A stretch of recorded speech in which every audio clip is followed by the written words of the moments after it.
So there's not really a lot of details about my father's life really early on, as I probably mentioned in the last episode, but I have some theories about maybe they went to another country. This would be Signy and Oa because they got married in 1924, and then they didn't have Robert, my dad, until 1931.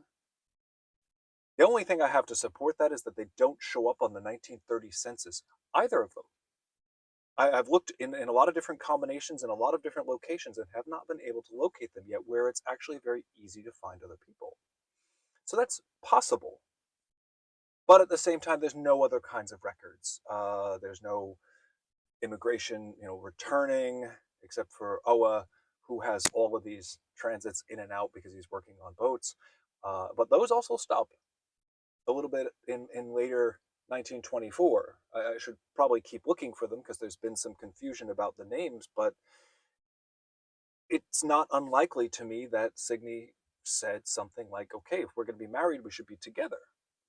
My guess is that 7 years together between getting ready was probably more getting ready to have a child and getting the kind of place that they wanted to have a child in, and was probably a boring and simple life together in Brooklyn and then out to Long Island, which I don't know precisely when that happened, but by 1931 it clearly did because my father was born on Long Island. In 1932, they get their citizenship again out on Long Island.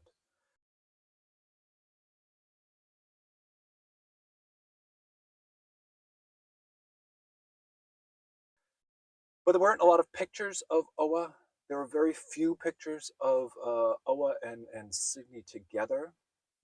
Most of the pictures seem to be taken by Signy as well. My father actually had this camera, a little old brownie, quite a cool little, very simple camera. And so most of the images that we have, I believe that Signy was the one behind the camera.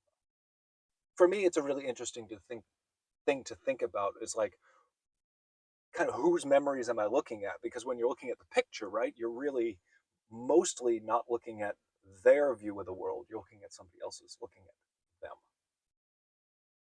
There's a point where the photographs kind of become the memories, and whatever the reality of that, you start kind of telling yourself things are a certain way.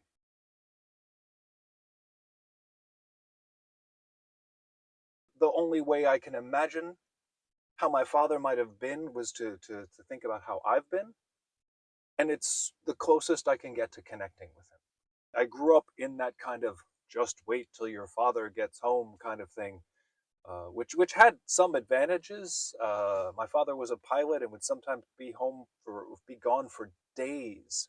And if I had really been smart about it, really been clever, I probably would have started fucking around the moment that my father took off for the airport to go to work for 3, 4 days, and then just got all that out of my system on the first day. And then I probably would have gotten into less trouble over time. I like his vulnerability. I admire his struggle. Growing up an only child at that time, having lost his father at such a young age, not being sure of like basic things like food for a while there, having a new stepfather and a man at age 13 or 14, and a man who I think to a degree might have tried to make connections to him and to be a bit of a father figure to him.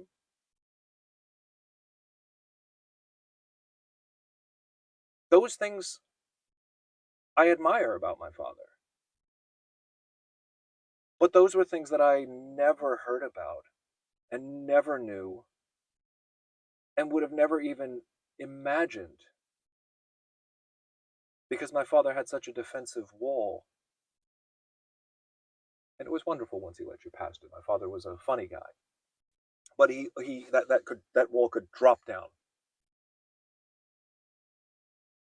and you would feel a million miles away from him. in a second.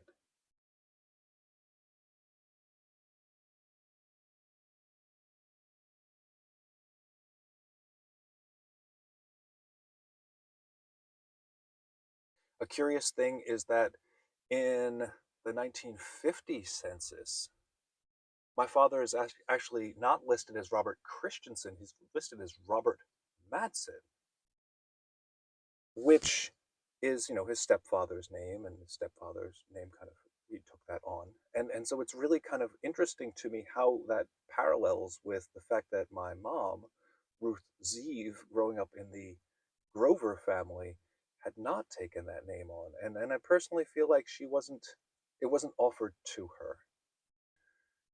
Again, I don't know. And again, in very much the same way that the way my family on my father's side spoke about things was always kind of incredibly different, also. All the studying of the history of this family really came out of my father's side. My father himself really was interested in looking into the history of the family going back. And then there were people in Finland that did that research too. And then there were people in Denmark as well that had done so much research and had looked into so many parts of our family that it was kind of an exhaustive amount of information, and I found it fascinating. And yet, when I went to look over on my mother's side, my mother wouldn't even speak about who her father was. There's just this wall immediately. So that kind of imbalance really struck me as very curious and a little bit mysterious. And frankly, my mom hated that I looked into it.